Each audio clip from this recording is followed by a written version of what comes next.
Well, you know what to say? It's a good evening from wherever you're watching us from. You are just in time for the 9 p.m. wrap live at our OBTV studios. I am your one and only Captain Jesse Gitonga. Landing gears disengaged. Let's take off. Remember, you can join in the coverage live through our social media platforms at OBTV Kenya, hashtag the 9 p.m. wrap, or you can reach out to me on my social media platforms at the Jesse Tosh. Galana Kulalu is beginning to shed its image as barren land as investors turn to irrigation and solar power to produce food in an area once considered too dry for large-scale farming. What was once a challenge for farmers is now becoming an opportunity for commercial agriculture. At Nyumba Agri-Products irrigation systems supported by solar power are keeping fields productive throughout the year with maize, onions, and other crops already under cultivation. The farm currently employs about 1,800 people, mostly from nearby communities, while processing and value addition are also being expanded. The developments are renewing hopes that Galana Kulalu can play a bigger role in Kenya's food security. For us having multiple reservoirs and we have access to the irrigation water in the center pivots, it enables us to have a crop throughout the year in terms of maize, onions, as I have said. So we don't have that specific seasons that we grow. For us, we normally grow throughout the year, January to December. So our main aim for this project is to feed this nation.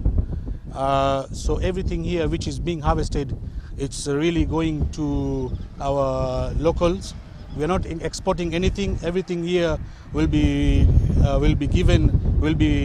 sales to the community here, and at a very good lower price as well.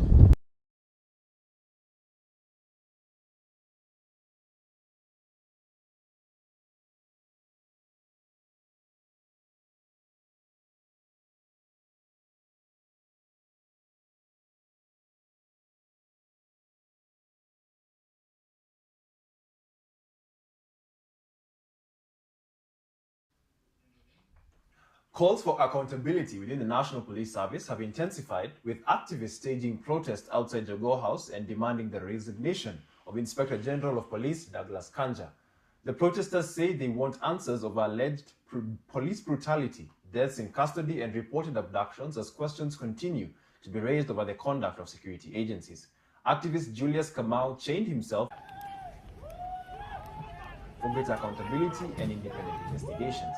Several protesters were reportedly arrested as police moved to disperse the group. The demands come amid fresh scrutiny of policing following recent cases of violence reported during political activities in Homa Bay.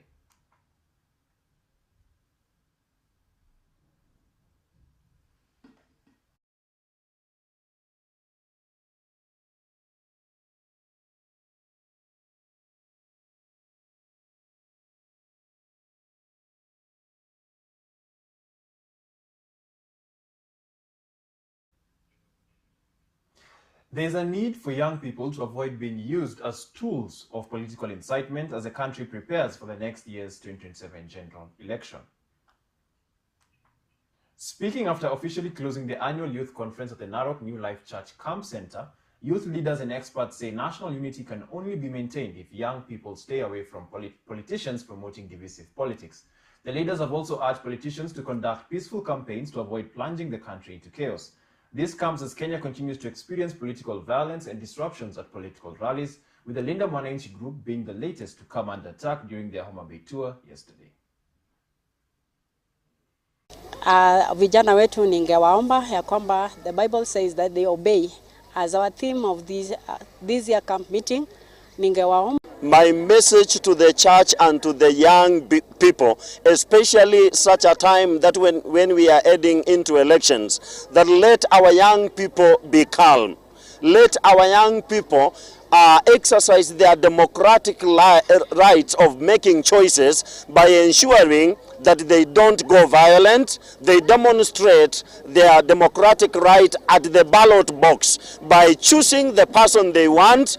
It is my prayer that those who are having extremist rhetorics to others, abusing other leaders, and speaking of unspoken words unto other leaders, please tone down. Jubilee Party presidential candidate Fred Matiang'i has raised the alarm over rising political violence, claiming that such incidents cannot occur on a large scale without the awareness of President William Ruto's administration. Addressing the media, Matiang'i referred to Sunday's chaos during the Linda Mwananchi rally in Homa Bay as well as previous incidents involving suspected goons. The former cabinet secretary also criticized restrictions on political campaigns, saying different groups should be allowed to seek support across the country and let voters decide. However, Matiang'i called on young people and political leaders to reflect on whether the current political environment can sustain a peaceful and competitive election. From my experience, I want to tell Kenyans very sincerely, I do not think and I cannot see how the scale of violence in Homa Bay and the activity that happened there could have happened without the knowledge of the National Security Council and without the knowledge especially of the president. Because I have been in that environment before.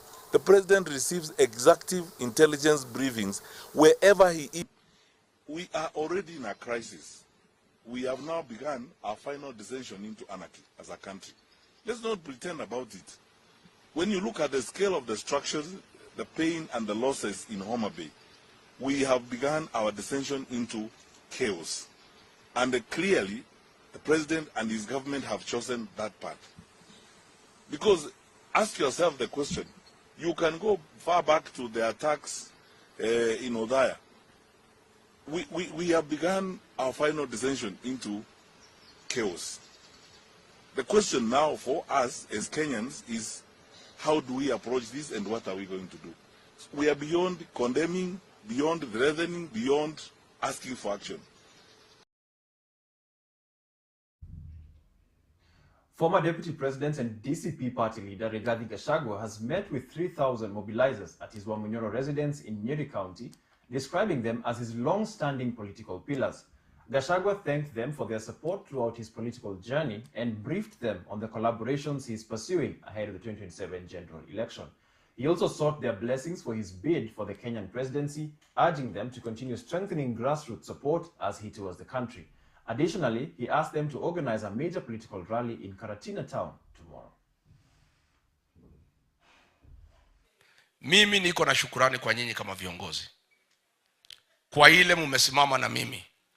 Hata nilipopata matatizo, hamkuwa na haja na kiti yangu. Mlikuwa na haja na mimi kama Rigathi Gachagua.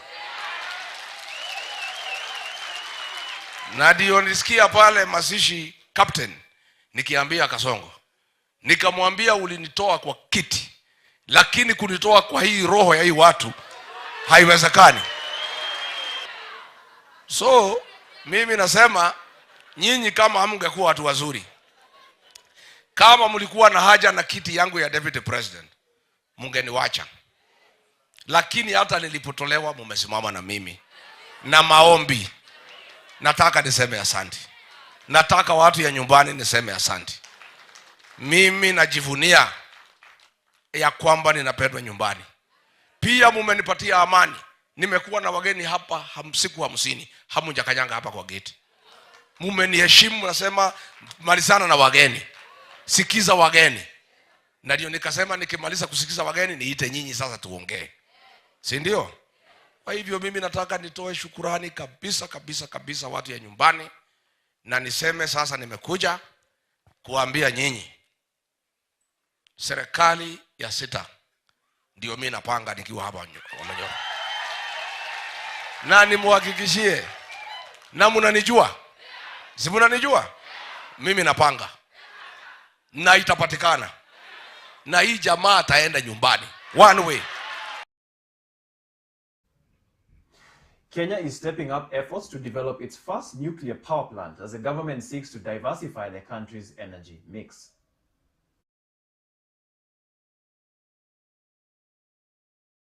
Long-term plans to strengthen energy security and meet rising electricity demand. The government says the project will be developed in line with the international safety and environmental standards. Kenya has designated KenGen as the owner and operator of the plant facility, with Nuclear Power and Energy Agency supporting the program. Hii mradi ya nuclear power plant ni mradi ya maana sana. Hii ndio itakuwa mradi wa kwanza wa nuclear power production katika hii nchi ya Kenya. Na kwa bahati nzuri Kwa bahati nzuri, Mheshimiwa Rais na serikali yake wameamua kwamba hiyo mradi iletwe hapa Siaya County.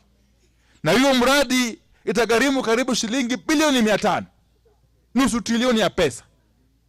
Sisi kama wananchi wa eneo hili wa kaunti ya Siaya lazima tushukuru serikali kuu, na lazima tuwe katika mstari wa mbele kuhifadhi hiyo mradi na kuiunga mkono ili itekelezwe haraka iwezekanavyo, ndio isaidie watu wetu. Ama namna gani? Well, we have arrived at our destination. I have been your one and only Captain Jesse Gitonga. Thank you for tuning in. Have a good night. Oh, and don't forget, and now